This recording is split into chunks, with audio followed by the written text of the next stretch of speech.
Hi everyone. I have been trying to make this Instagram reel for the last couple of days. I've been struggling with what I want to say and how I want to say it because I want to be respectful of the victims, obviously, and I also want to not malign anyone's character that has defended this person without proof or whatever. Like, I'm really trying to be careful what I say because I don't want anyone to, jump to conclusions about things.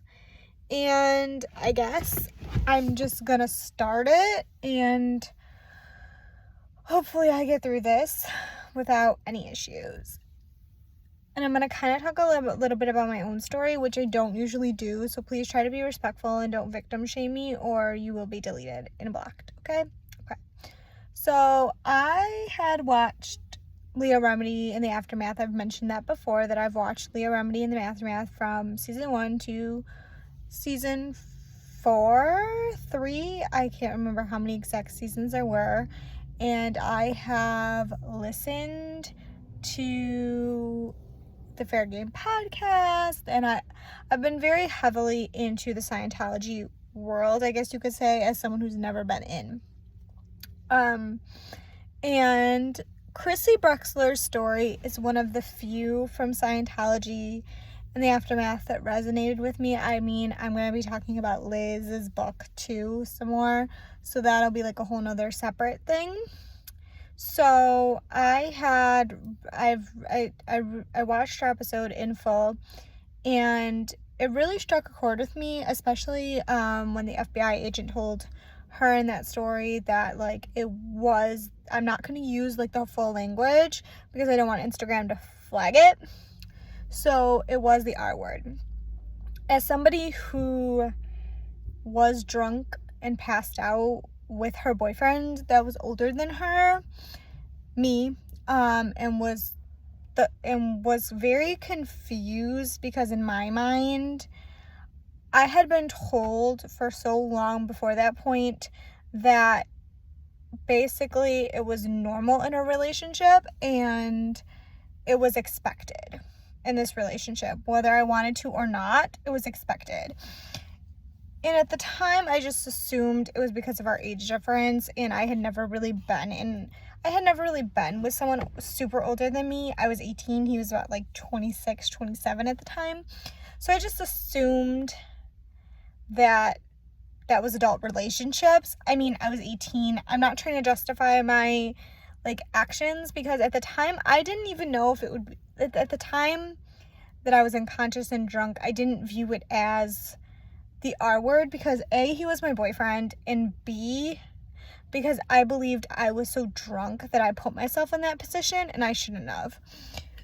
So those were kind of the two things. But when I watched Chrissy Brexler's episode, I realized in that moment that, because years later I considered it the R word, but I didn't know how to explain it because he was my boyfriend at the time.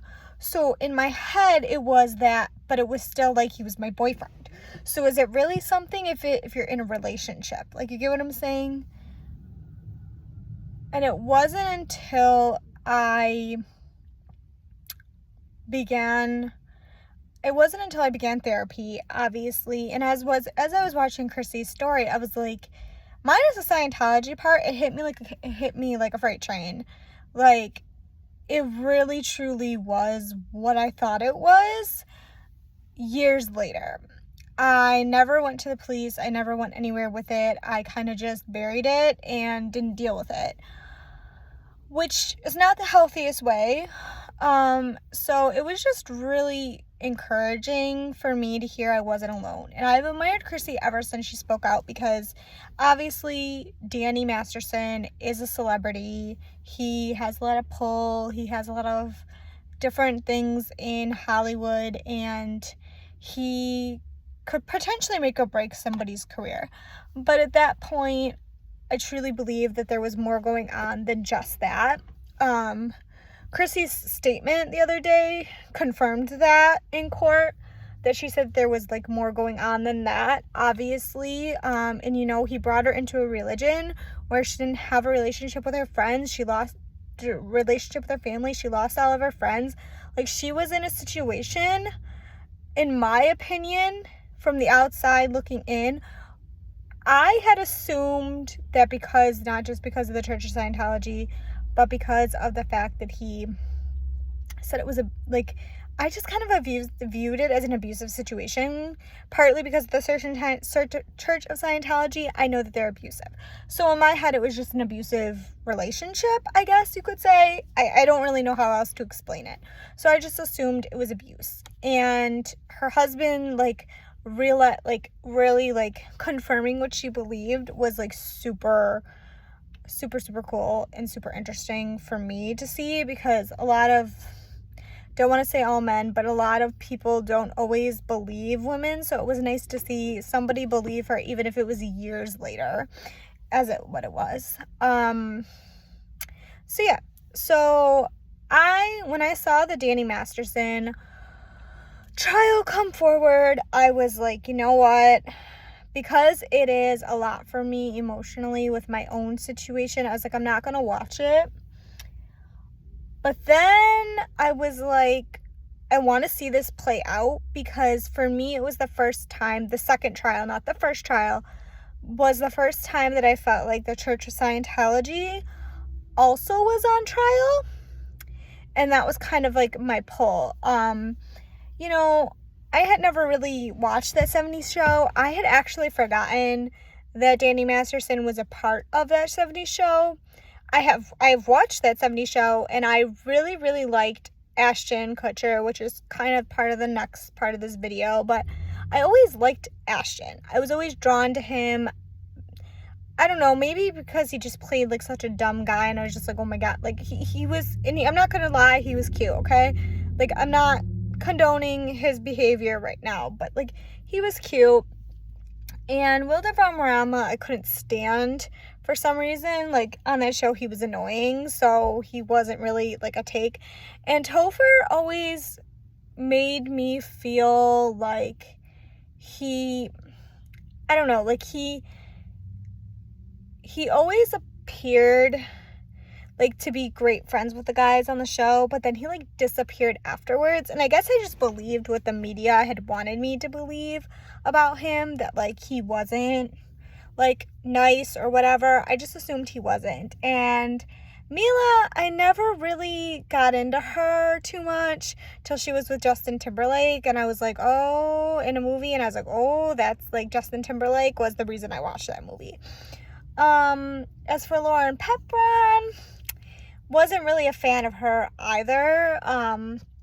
She annoyed me on that 70s show. She annoyed me. Her character annoyed me.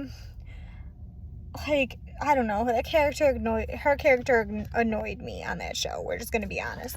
And I never really watched the Orange is the New Black or anything else that she was really in. I actually forgot about her until she was on Orange is the New Black. And like, I just never really paid attention to what she did. I more followed Ashton Kutcher, for being honest. I was more into what he was doing than the rest of them. And I only watched the one season of The Ranch because of him. I didn't really care for Danny Masterson. But I felt the need to dive into all of that. So when his trial came, I was like, I'm gonna watch, and then after deciding to watch it, I was a little apprehensive because, again, I had just seen what happened with the first trial, and I was like, oh my gosh, we're gonna have like a replay of this situation, and I'm not gonna want to deal with it. But instead, I'm surprised, and I witnessed, and I read the victim impact statements. I believed the women from day one. If I'm playing with my hair, it's because I'm super nervous. I always, when I get nervous, I play with my hair. It's like a reflex for me. So yes, that's what I did. So I read those and I did that, and I was happy to see him go to jail for 30 years. I will say I try to give Bijou a little bit of grace. I know that there are comments on Liz's videos that she made about Bijou that she's not the nicest woman in the world, And, there's been talk that she knew what was going on in regards to Danny. I was not present in her life, in her circle, and I'm not going to sit here and try to speculate. I will say that I do feel that she is so indoctrinated into Scientology's world that even if she didn't necessarily believe, I don't know, I struggle with her because I feel like, but I've always struggled with women with like, I've always struggled with like the whole concept of like they live in the house and they don't know, like with serial killers and everybody like that. I've always been apprehensive about it. So maybe, I don't know. So I guess she is defending him so much that like it's hard for me to believe that like she didn't know because of how hard she's defending him. But then at the same time, I'm like, I wonder if she was a victim as well.